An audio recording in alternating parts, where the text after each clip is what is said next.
Welcome to my channel. You're gonna love my channel.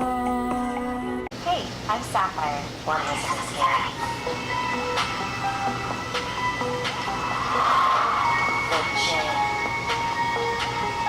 The following is based on a true story submitted by Rama in Australia. Back when I was still in the 8th grade, I witnessed one of the worst things in my life. Before class, my best friend Sarah would meet me at my locker and we'd gossip and chat until first period, which we had together. And I remember this particular morning, she came up to my locker like usual, but she didn't seem like herself. I asked her if something was bothering her, but she didn't say much. She just sort of stared. I told her that if she wasn't feeling well, she should probably go home. Then the bell rang, and I began walking towards the direction of our first class. But she didn't follow me. I didn't want to be late, so I left without her. When I got to class, I told my teacher, Mr. Caterer, that Sarah wasn't feeling well and should probably go home. Sarah was his daughter. He thanked me for telling him, and just as he was about to leave the room to check on her, a booming voice came on the school intercom. Code black, I repeat, code black. We were used to lockdown drills. We had them throughout the school year, so everyone just thought it was one of those drills. And so Mr. Caterer locked our doors, and we all sat quietly in our seats. But all I could think about was Sarah. I hoped it really was just a drill and that she wasn't alone out there, in danger. Then the voice crackled again through the speakers.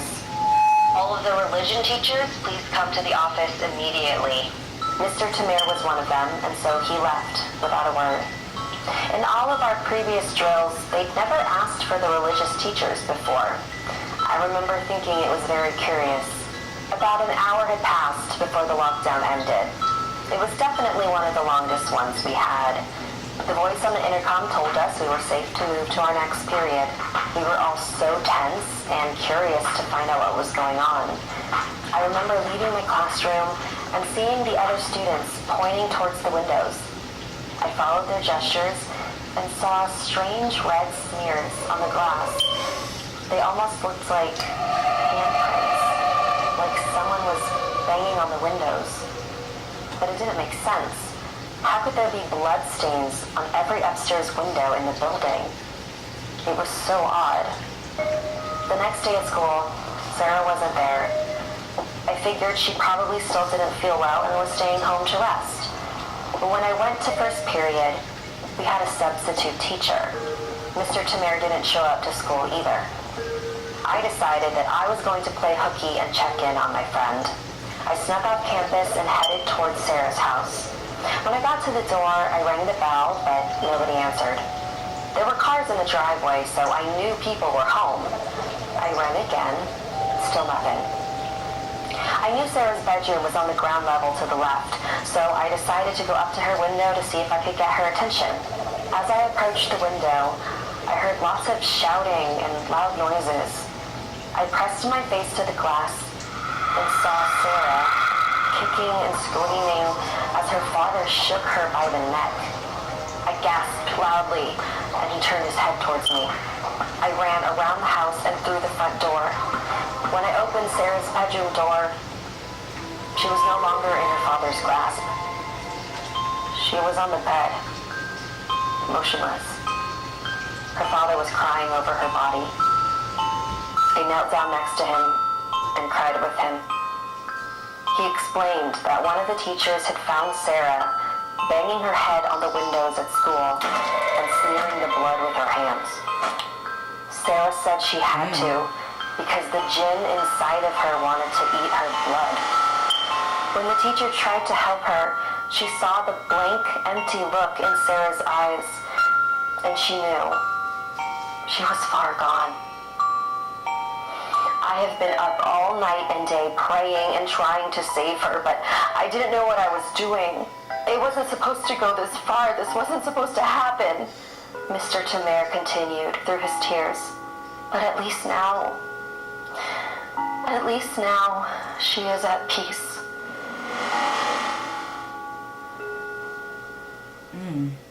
that one was called Possessed by Jen.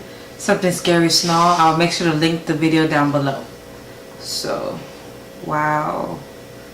That's sad. I wonder how she got possessed. Olivia and her fiance threw a dinner party one time to celebrate his mom completing chemo. She hired a caterer and they were expecting 25 friends and family. The caterer said he'd bring everything 75% done, but he needed to finish off some dishes in their kitchen.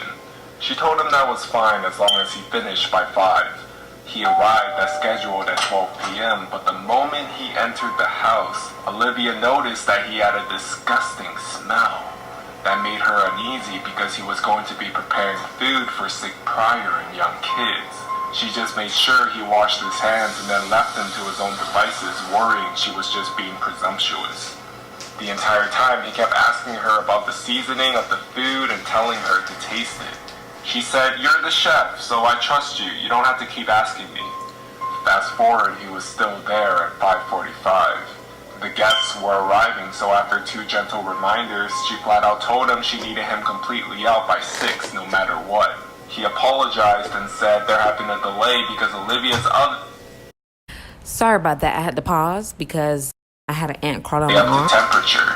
She never had a problem with her oven before, but figured he's the professional, so maybe it was a subtle problem. He gets his bags and packs everything up, but suddenly heads towards her bedroom. Olivia's completely taken aback and says, "Excuse me, where are you going?" And he says, "To change." She tells him she's not comfortable with him going in her room and there's a restroom to do that. But he insisted it will only take a second and goes in and shuts and locks the door.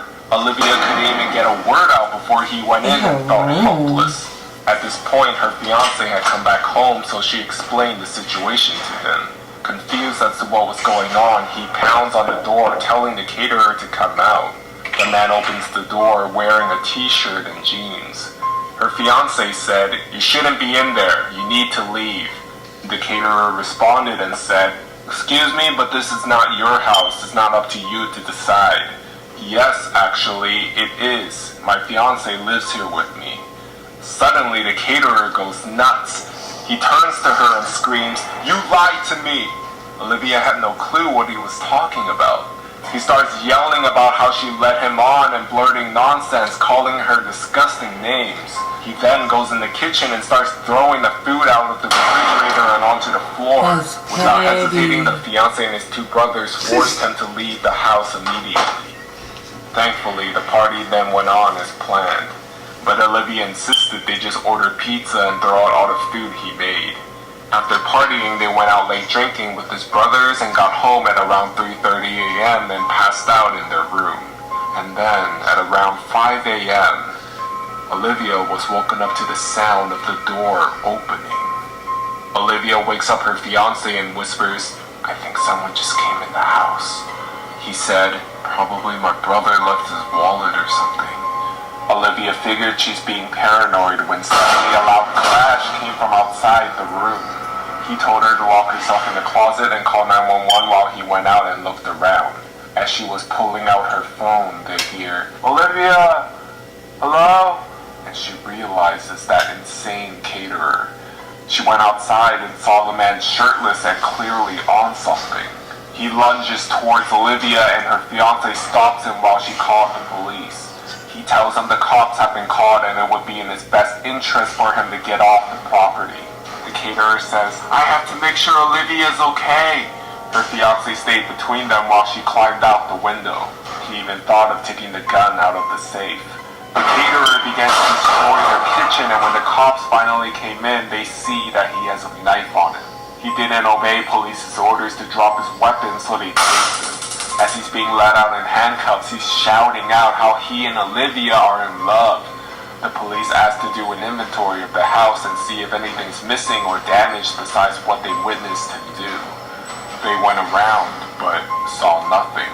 But then Olivia remembered that he was in her room. She quickly checked and found out that all her panties were gone. They were so freaked out in the aftermath that they replaced all kitchenware and they had a cleaning crew do a deep clean on the whole house. Olivia was so glad that she decided not to serve the food to the guests, especially her fiance's fragile mother. The caterer sent a letter from prison intercepted because she was still recovering from the whole thing. They gave it to the police, who helped issue a no-contact order. He was sent to 3 years in prison, and thankfully, Olivia and her family never saw him again. Whoa. That one was pretty good.